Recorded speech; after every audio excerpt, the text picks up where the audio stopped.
Terima kasih masih bersama kami di Kabar Petang. Pemirsa, gaya nyentrik alias koboi ala Menteri Keuangan Purbaya Yudi Sadewa selalu hangat diperbincangkan. Tanpa teding aling-aling, Purbaya selalu menjawab pertanyaan media soal segala rupa permasalahan ekonomi dan juga keuangan dengan ceplas-ceplos.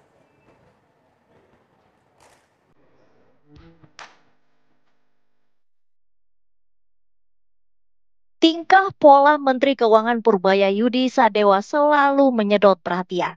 Momen menarik terjadi saat acara Kejaksaan Agung menyerahkan uang pengganti kerugian negara sebesar 13,2 triliun rupiah kepada negara yang dihadiri oleh Presiden Prabowo Subianto. Dengan tergesa-gesa, Purbaya langsung menyalami Presiden dan meminta maaf karena datang terlambat. Tiba-tiba Presiden meminta Purbaya Yudi Sadewa untuk push up sebagai hukuman karena datang terlambat. Purbaya yang mendengar hal itu seketika membungkukkan badan dan hendak untuk melakukan push up. Setelah itu, Presiden Prabowo nampak langsung menepuk pundak Menteri Keuangan Purbaya dan tertawa bersama para pejabat yang hadir.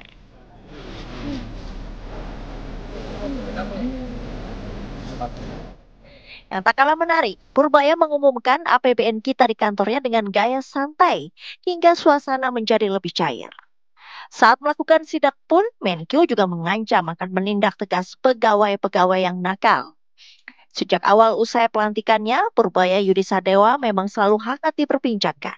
Cara menjawab pertanyaan awak media yang cenderung ceplas-ceplos lah yang justru menjadi magnet hingga menjadikannya buah bibir di dunia maya.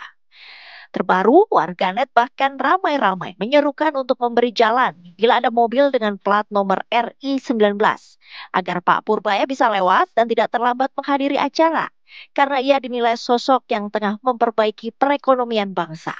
Benarkah? Lantas seperti apa dunia usaha melihat gaya koboi ala Purbaya? Apakah menumbuhkan optimisme para pelaku pasar atau justru menjadi batu sandungan? Tim TV One mengabarkan.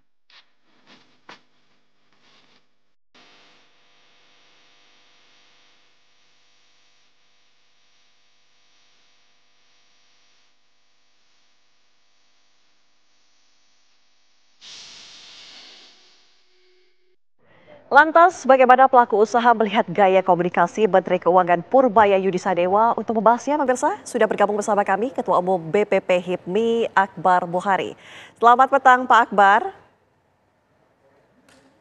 Selamat sore, Mbak Ana.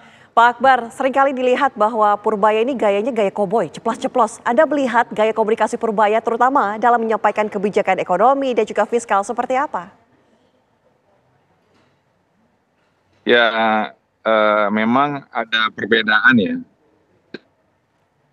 dari menteri sebelumnya dengan Pak Menteri Purbaya dalam hal berkomunikasi terkait dengan kebijakan yang mungkin dari dunia usaha menilainya relatif lebih gampang dicerna gitu, relatif lebih gampang dicerna dan efeknya kami dari kalangan dunia usaha lebih memudahkan untuk dapat mengimplementasikan kebijakan-kebijakan yang lahir dari produknya Kementerian Keuangan. Nah, untuk itu kami menyambut baik dan merespon gaya koboinya Pak Purbaya ini. Menurut kami jangan berubah. Terbukti dengan pada saat RDP di Komisi 11, Pak Purbaya diminta stafnya dengan gaya yang sedikit lebih formal, tapi ternyata beliau akhirnya jadi kurang bisa mengekspresikan apa yang ingin disampaikan gitu. Jadi menurut kami ini gaya yang memang berbeda tapi lebih menarik dan lebih gampang untuk kami mengimplementasikannya di lapangan, kira-kira seperti itu. Oke, bagaimana dengan gaya komunikasi yang seperti itu mempengaruhi artinya investor begitu masuk ke dalam dunia usaha khususnya di Indonesia? Ya, bagi pengusaha muda utamanya, ini sangat baik gaya komunikasi seperti ini. Contoh misalkan dengan sektor real yang dimaksud Pak Purbaya diharapkan akan bergerak melalui kebijakan memindahkan BI, uang yang di BI, uang negara yang ada di BI ke Himbara agar menggerakkan sektor real. Ini kan lebih mudah mengaksesnya berarti Himbara dalam hal ini eh, ada likuiditas yang bisa disalurkan kepada sektor real, begitu. Nah, kira-kira contohnya seperti itu. Jadi lebih gampang daripada seperti teknokrat-teknokrat lainnya yang mungkin kebijakannya baik, sama-sama baik, tapi bagi pelaku usaha untuk mengimplementasikannya butuh waktu gitu. Nah, ini kan lebih mudah, lebih taktis lah menurut kami sebagai praktisi, sebagai pelaku usaha. Oke, artinya ini membangkitkan kepercayaan pelaku usaha, investor dan lainnya? Ya, terbukti dengan IHSG yang kemarin pada saat Pak Purbaya dilantik sempat mengalami koreksi, tapi beberapa waktu kemudian rebound sampai dengan 8.000, itu kan berarti kepercayaan investor terbukti dengan indikator tersebut gitu.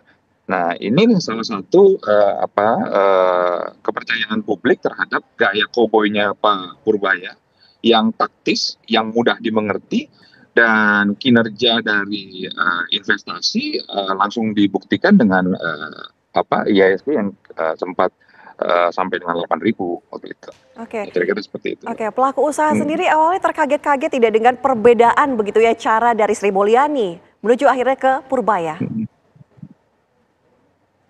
Ya, awalnya kita pada saat Pak Purbaya dilantik, kita nggak menyangka ya ada gaya yang out of the box lah gitu.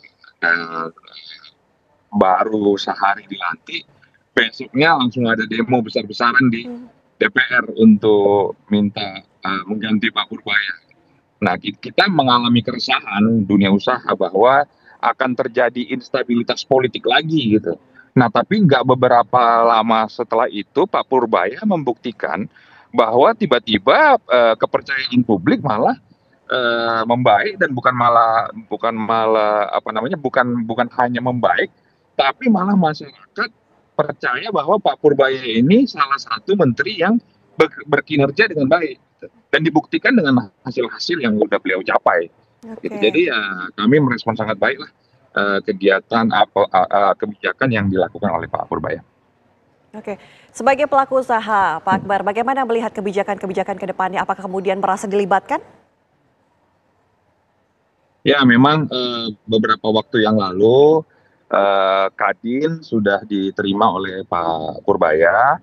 Mungkin dalam waktu dekat kami juga akan menyampaikan aspirasi dari dunia usaha secara resmi kepada Pak Menkyu. Tapi di beberapa hal terkait dengan beberapa statement-statement saya di media untuk bisa mengadjust ataupun menurunkan misalkan PPN yang 11%, kami dunia usaha minta agar ada perputaran ekonomi, ada daya beli masyarakat.